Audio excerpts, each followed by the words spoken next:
Bonjour à tous.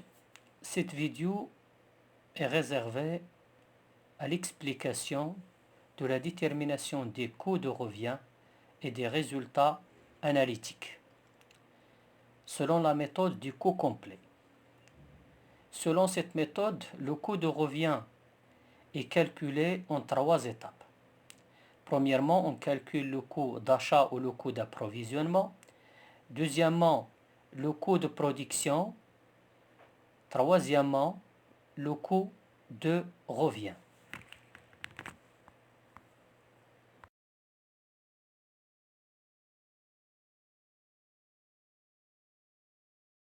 Prenons l'exemple suivant. Donc vous avez la société menuiserie Atlas fabrique un seul produit, bureau de luxe, dans un atelier à partir du bois du cèdre. Il vous fournit les informations suivantes sur son activité pour le mois de mars. Donc vous avez achat du bois du cèdre, qui est la matière première, 8000 tonnes à 600 dirhams la tonne. Transport sur achat, 500 dirhams. Frais de stockage, 200 dirhams. Charge indirecte de la section achat déjà calculée, 3240 dirhams. Fabrication de 500 bureaux qui ont nécessité 1000 tonnes de bois. Donc la consommation de bois est 1000 tonnes. Main d'œuvre 200 heures à 300 dirhams l'une. Charge indirecte de production 5670. Vente de 400 bureaux au prix de 1500 dirhams chacun. Transport sur vente 150 dirhams. Charge indirecte de distribution 150 dirhams. Pardon, 1200 dirhams. Donc déterminer le coût de revient et le résultat analytique.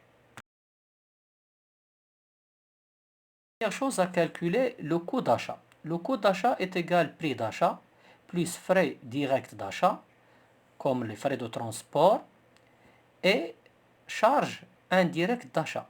Normalement, qu'il faut retirer des tableaux de répartition des charges indirectes qu'on a traitées dans la vidéo précédente. Pour notre exemple, donc le calcul du coût d'achat, comme les autres coûts, se fait sur un tableau qui comprend éléments, quantités, prix unitaire et montant. Donc regardez bien le titre, coût d'achat du bois du cèdre, toujours coût d'achat de la matière première. Donc on sépare les charges directes des charges indirectes d'achat. Donc les charges directes, on a le prix d'achat, transport sur achat et les frais de stockage. Donc le total des charges directes, 4 800 700. Les charges indirectes d'achat qui sont données, 3240. Donc charge directe plus charge indirecte, 4 800 700 plus 3240, ça donnera 4 803 940. Divisé par la quantité achetée, 8000. Attention, pour la quantité, il faut mettre la quantité achetée, 8000, ça donnera un coût d'achat de 600,49 dirhams. Deuxième étape, il faut calculer le coût de production. Donc le coût de production est égal au coût d'achat des matières consommées, ou bien la consommation de matière, plus les charges directes de production, c'est la charge directe de production, comme la main-d'œuvre, plus les charges indirectes de fabrication, toujours à extraire des tableaux de répartition des charges indirectes.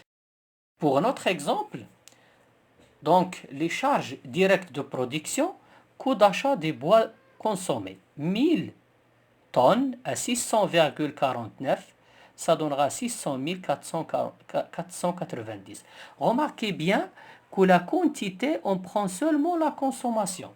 Donc la consommation 1000 et non pas la quantité achetée 8000. On a consommé seulement 1000. Donc la main-d'œuvre, 200 fois 30, ça donnera 6000. Donc les charges directes, 606 490.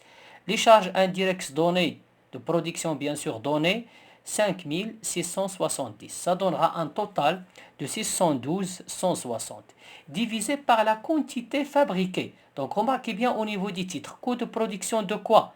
Des bureaux fabriqués. Combien de bureaux on a fabriqués? 500. Donc il faut mettre au niveau de la quantité 500. Donc ça donnera un coût de production par bureau de 1224,32. Après avoir calculé le coût de production, on arrive finalement au coût de revient. Donc le coût de revient, il faut reprendre le coût de production des produits vendus, plus charges directes de distribution, comme le transport sur vente, plus les charges indirectes de distribution, toujours à obtenir à travers le tableau de répartition des charges indirectes. Pour l'exemple, le coût de revient des bureaux vendus, attention, les bureaux vendus seulement, et non pas les bureaux fabriqués. Donc vous avez coût de production des bureaux vendus, 400 bureaux à 1224,32, ça donne à 489,728. Transport sur vente 150, donc les charges directes 489,878, plus 1200 de charges indirectes de distribution, ça donnera 491,078. On la divise par le nombre de bureaux vendus, 400, et non pas fabriqués. Remarquez très bien qu'on a fabriqué 500, mais on n'a vendu que 400. Donc il faut prendre seulement les 400 vendus. Donc ça donnera un coût de revient global unitaire de 1227,69. Qu'est-ce que ça veut dire? Ça veut dire que chaque bureau a coûté à l'entreprise au total 1227,69. Donc il ne peut pas le vendre à un prix inférieur à ce coût.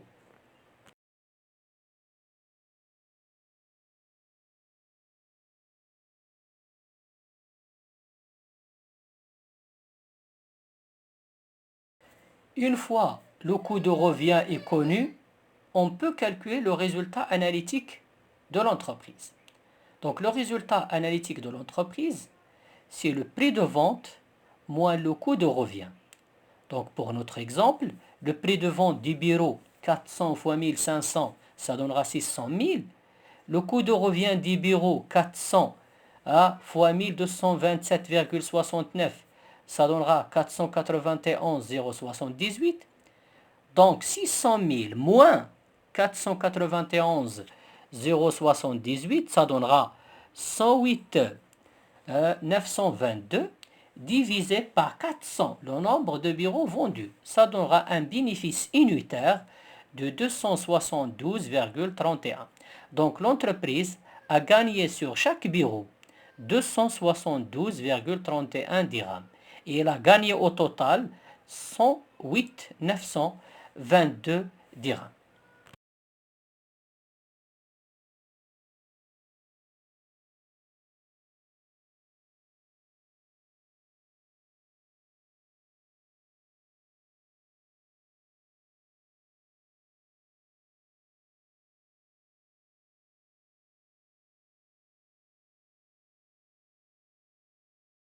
Donc, pour récapituler, pour le calcul du coût de revient, il faut passer par 3 étapes essentielles.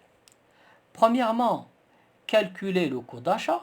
Donc, on prend les charges directes d'achat plus les charges indirectes d'approvisionnement en d'achat, ça donnera le coût d'achat. Le coût d'achat plus les charges directes de fabrication plus les charges indirectes de production, ça donnera le coût de production. Et le coût de production, plus les charges directes de distribution, plus les charges indirectes de distribution, ça nous donne le coût de revient. Donc voilà le schéma de la méthode du coût complet pour un cas simple. Un cas simple sans tableau de répartition des charges indirectes et sans problème d'inventaire de stock.